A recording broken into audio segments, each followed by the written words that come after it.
Assalamualaikum dan kita bertemu lagi di dalam Bycam Studio. Untuk video kali ini, aku nak buat sambungan kepada video aku sebelum ni, iaitu 7 bekas pemain import Liga Malaysia yang pernah beraksi di Piala Dunia Part 2. Sebab apa, bila aku baca komen kat video aku sebelum ni, ramai yang komen, mana player ni, kenapa player ni tak ada, kenapa 7 je player, padahal ramai lagi player yang pernah main kat World Cup tu. Lepas tu, ada juga yang komen nama-nama player yang aku tak sebutkan dalam video aku tu. Bila aku baca balik komen kat bawah tu, push, ramai lagi sebenarnya XS World Cup yang pernah main kat Liga Malaysia ni. Memang lebih daripada 7. Jadi disebabkan ramai sangat yang bising, aku ambil kesempatan ni untuk aku top up lagi 7 nama player. Tapi sebelum tu, aku nak ucapkan berbanyak-banyak terima kasih kepada semua yang telah komen nama-nama player pada video aku sebelum ni. Terbaik bos. Dan kepada yang belum tengok lagi video aku sebelum ni, lepas habis je video ni, cepat-cepat pergi tengok. Orang dah masuk part 2 dah ni. Korang part 1 tak tengok lagi. Apa kes bos? Dah lah, aku malas nak cakap banyak. Korang layan je video ni. Ketujuh, Prince Tego bermain di World Cup 2010. Beliau merupakan pemain yang berasal daripada Ghana dan bermain di posisi penyerang. Sepanjang bermain dengan Ghana, beliau telah berjaya membuat 36 penampilan dan skor 7 gol. Beliau juga telah dipilih untuk mewakili skuad Ghana pada edisi World Cup 2010 dan telah bermain sebagai striker utama dalam 3 perlawanan peringkat kumpulan. Dan pada tahun 2014, beliau telah dilamar oleh pasukan Kelantan dan ditawarkan kontrak 6 bulan. Beliau dibawa masuk oleh Kelantan untuk menggantikan Mohamed Gada pada pusingan kedua Liga Malaysia. Akan tetapi malangnya, Kelantan terpaksa membatalkan penjanjian tersebut sebabnya Prince Tego gagal untuk mendapatkan sijil perpindahan antarabangsa ITC. Kejadian ini berlaku berpunca daripada kesilapan FAM dalam menguruskan perpindahan Prince Tego dengan Persekutuan Bola Sepak Tunisia. Keenam, Perica Ojanovic bermain di World Cup 1998. Beliau merupakan bekas pemain import untuk pasukan Selangor dan bermain di posisi penyerang. Beliau tiba di Selangor pada tahun 2006 dan telah sign kontrak selama 6 bulan. Waktu beliau sampai kat Selangor tu, fan-fan Selangor memang excited gila lah. Sebab apa? Dia tak expect yang Selangor mampu sign bekas pemain Real Madrid. Kat Real Madrid tu, sempatlah Ojanovic ni survive 2 season sebelum kena jual. Dan beliau ni juga sempat menang trofi time dia kat Real tu. Jadi memang bukan calon-calon player lah yang Selangor dapat sign ni. Dan sepanjang beliau kat Selangor tu, beliau telah berjaya membuat 16 penampilan dan skor 2 gol sebelum beliau berpindah ke kelab Egotelis FC. Untuk peringkat international pula, beliau telah berjaya mewakili Yugoslavia pada World Cup 1998. Pada edisi tersebut, beliau telah bermain sebagai pemain gantian untuk 3 perlawanan peringkat kumpulan. Dan kalau ada yang tanya kenapa Yugoslavia ni dah lama tak main kat World Cup, sebabnya negara ni dah lama dah berpecah. Diorang main je kat World Cup tu.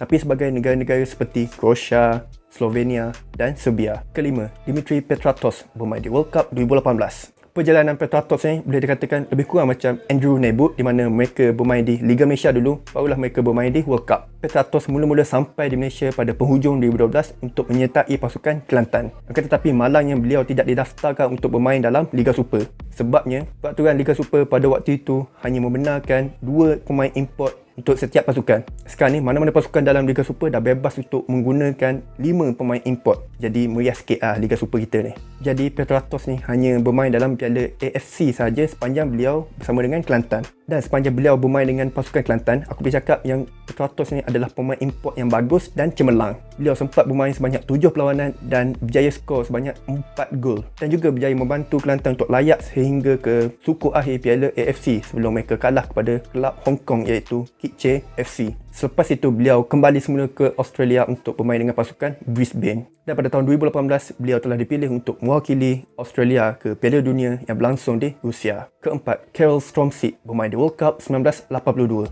Beliau merupakan bekas pemain import Selangor dan mewakili Selangor pada tahun 1989 sehingga 1991. Sepanjang mewakili Selangor, beliau telah dijulang sebagai antara penjaga gol yang terbaik yang pernah mewakili Selangor. Beliau juga pernah cuba digoda oleh pasukan lain semasa beliau bermain di Liga Malaysia, akan tetapi beliau tetap setia bermain dengan pasukan Selangor. Dan pada World Cup 1982, beliau telah dipilih untuk mewakili pasukan Czechoslovakia. Beliau sempat bermain 2 perlawanan dalam peringkat kumpulan untuk menggantikan penjaga gol utama yang injured, iaitu Stanislav Seman. Selepas beliau bersara, beliau pernah kembali ke Malaysia untuk menjadi jurulatih kepada pasukan Public Bank dan juga jurulatih penjaga gol untuk pasukan PKNS pada 2016. Ketiga, Emile Embo bermain di World Cup 1990 dan 1994. Beliau merupakan bekas pemain untuk skuad kebangsaan Cameroon dan telah berjaya untuk mewakili pasukan Cameroon pada 2 edisi World Cup iaitu 1990 dan juga 1994. Dan kalau ada yang masih ingat, pada 2 edisi World Cup tersebut, beliau telah bermain bersama dengan seorang legenda Cameroon iaitu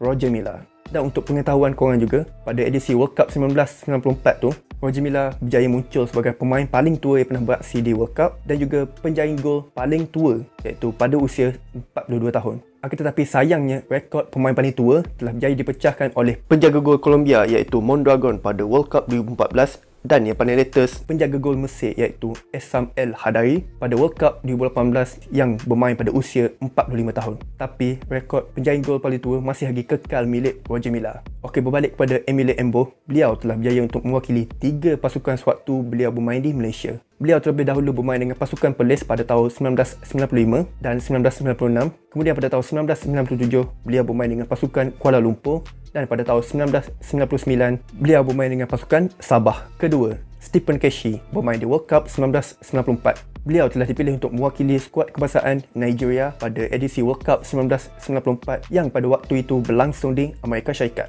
Beliau yang bermain di posisi pertahanan juga merupakan kapten untuk pasukan Nigeria pada edisi World Cup tersebut. Sepanjang beliau mewakili skuad kebangsaan, beliau telah berjaya membuat 64 penampilan dan juga skor 9 gol. Dan pada tahun 2014, beliau kembali semula ke World Cup tapi bukan sebagai pemain, tapi kali ini sebagai jurulatih untuk pasukan Nigeria. Beliau juga telah berjaya membawa Nigeria untuk layak sehingga ke round 16 di mana mereka telah kalah kepada pasukan Perancis. Dan pada tahun 1997, beliau telah tiba di Malaysia untuk bermain dengan pasukan Perlis. Sepanjang 2 tahun beliau bermain dengan Perlis, beliau telah berjaya membuat 34 penampilan dan juga berjaya skor 4 gol. Dan Perlis juga menjadi kelab terakhir beliau sebelum beliau bersara daripada dunia bola sepak. Dan pada tahun 2016, dunia bola sepak telah dikejutkan dengan berita kematian Stephen Keshi yang meninggal dunia akibat serangan jantung. Mendiang Stephen Keshi meninggal dunia pada usia 54 tahun dan akan dikenang sebagai legenda kebanggaan Nigeria yang telah berjaya menang Piala Negara-Negara Afrika sebagai pemain dan juga sebagai jurulatih. Pertama, Shane Smells bermain di World Cup 2010. Beliau merupakan bekas pemain pop untuk pasukan Kedah pada tahun 2016. Beliau mula menyertai Kedah pada pertengahan musim 2016 untuk menggantikan Sandro da Silva yang ketika itu masih dalam proses pemulihan